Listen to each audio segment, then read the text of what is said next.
Hello YouTubers, Alaska Prepper here. Ladies and gentlemen, I'm on my way to have lunch with a friend and then I have to do a water run. But a thought came into my mind as I'm getting into this truck. Actually, I was thinking about it for a few minutes before I got into the truck.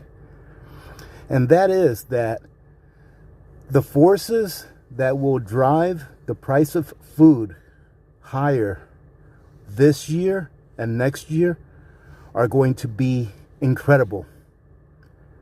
And I know that a lot of YouTube channels have been talking about what's going on in the market and precious metals and all those things, but I thought I'd come back to this message that I've been putting out for years. A lot of people have said, and you can see it with your eyes, that the price of foods are going up. Ladies and gentlemen, this is just the beginning, in my opinion. There's a few things going on that we really need to know about in order to properly prepare for what's going to happen to the price of food. The first thing I'm going to touch on real quick, and this is not a political thing, so don't start with the politics, okay? Is that I do believe that I heard that this administration wants to do a national minimum wage, is it? Yeah, national minimum wage of $15 an hour. Ladies and gentlemen, that alone will prop the price of food, not just food, but everything, higher. Let me give you a quick example. When you go buy a loaf of bread, let's say you buy a loaf of bread for $2, right? That $2 that you're paying for that loaf of bread, the actual material that went into making the bread is maybe, I would say, between 5 and 10%. So I would say between 10 and 20 cents. You've got about 10 or 20 cents worth of flour, yeast, salt, water. About 60%, 50 to 60% of the price that you're paying for that loaf of bread is labor. All right, ladies and gentlemen, you see where I'm getting at? So now, the people that are packaging those loaves of bread, the people that are making the dough, the people that are packaging the wheat berries to transport them to a plant to make flour, all of these people are going to be making more money now. Right? Because if the minimum wage is increased to $15, that's going to end up eventually inflating all other wages and salaries. Because businesses will realize that they cannot be paying someone $15 an hour for doing a job that takes a skill and then also pay on a newcomer that's doing a job that doesn't take any skill, that's pretty much just learning the same amount. So the price of labor will go up. And that will directly affect the price of food. In addition to that, ladies and gentlemen, I saw a video a couple of days ago. Adapt 2030 had a great video out where he pretty much called out the USDA and the numbers of the grain carryovers that we were having this year and the ones that they're predicting to have next year, going from 2021 to 2022.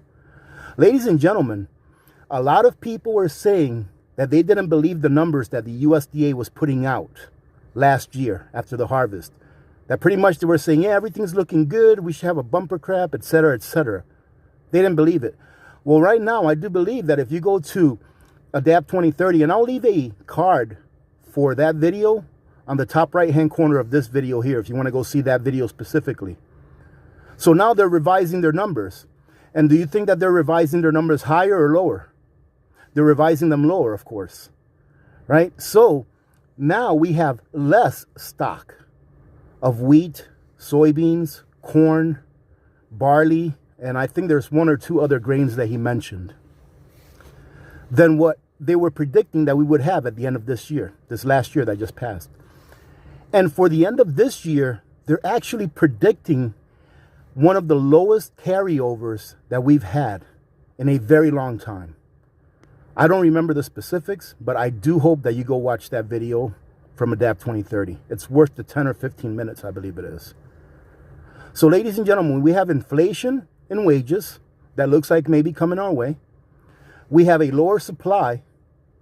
We have a higher demand, believe it or not, because we are exporting a whole bunch of this stuff. So even though the demand within the United States may not have gone up a lot, maybe a little lower because we don't have schools, we don't have restaurants, we don't have any of those places running right now because of the lockdowns. Even if the demand within the United States went a little bit lower, we are exporting a bunch of this stuff instead of keeping it for ourselves for the future. So I remember someone commenting once a while back saying, what does it matter what happens in China? A lot matters what happens in China and other countries, ladies and gentlemen. A lot matters. Because if they need something that they don't have, how are they going to get it? They're going to import it. In their crop season last year, their harvest was dismal. It was terrible. So how do they get what they need to feed their people so that they won't have a revolt in their hands? They have to import that stuff. And when they import it, it's going to make the price of the things from the countries that they're importing it from go up because there's going to be less supply. So that's another thing that I think is going to continue to happen throughout this year and next year. And then another thing that I was thinking about, ladies and gentlemen, just look around. Don't only look around the U.S., but look around the world and look at how wonky, for a lack of better words, the weather has been. I am afraid that this year we may have a bad harvest like we did last year, because I think that the weather is really acting weird, and I think that that will extend into the planting season and also into the harvest season. So ladies and gentlemen, this is the message. Prep as much as you can. Prep all the food that you can possibly prep. You see that behind me, those buckets? Those are the buckets that I'm going to use to put away for long-term storage. A prep that I did here probably about a month and a half ago. If you all saw me buy a whole bunch of rice and beans and all of these things, I had them in the back of my Suburban. The reason I left them there is because I wanted them to get a good freezing. However, a month ago, the darn temperature up here was above freezing. It was above 32 degrees. So I wanted to get it down where it was into the negatives for a few days. And we have achieved that. So in the next couple of days here, I'll put out a quick video to show you all that haven't seen this, how easy it is to package your own grains for long term. But like I was saying, ladies and gentlemen, find the room. Find room in your home or an alternate location where you can put up as much food as you can. And not only food, but everything that you need. Ladies and gentlemen, today's prices, I don't see them going down.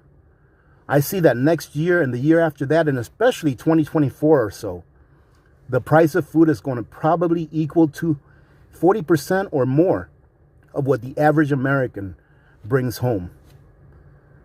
So ladies and gentlemen, that's the message. Prep as much as you can. I am running out of room, but I am going to continue to look for more room to be able to put away food so that my family can have what they need. And ladies and gentlemen, I already have my year's worth of food. I have a year's worth of food, but I know that it's going to take more than that. So if you don't have a year's worth of food, make that your goal. Try to accomplish that as soon as you can. Some other things that I would say that in my opinion are good things for people to do in these times is get out of debt as much as you can. Get out of consumer debt, especially revolving debt like credit cards, car payments, things like that. Get out as much as you can. If you have to have a mortgage, which most people do, then that's that. But if you can at least get out of those high interest debts, then you're going to be a lot better off than most people. Because in the future, ladies and gentlemen, and like I said, it could be this year, next year. I've already said that I believe that this year food prices will go up 50%. All right, so I'm already on record for saying that. But ladies and gentlemen, it's going to get a lot worse than that. You're going to see a lot more shrinkflation. You're going to see a lot more price inflation. You're going to see a lot of products go to using the cheapest possible product that they can in order to make whatever it is that they're making. So prep up. This is the time, ladies and gentlemen, for you to get prepared. And if you're listening to this video for the first time, please listen to more. And it doesn't just have to be from this channel. You need to get prepared because, ladies and gentlemen, I'll say it one last time. The government's not going to take care of you when it really counts. Having said that, ladies and gentlemen, I have to head off. I hope that you all get something out of this. And I hope that you all have a good day and rest of your week. Remember to be good to each other. When good people do good things happen. Remember to reach one, teach one, and repeat. If we all did this, the world would be a better place. And you know that it will be a better place. Many blessings to all of you and your families.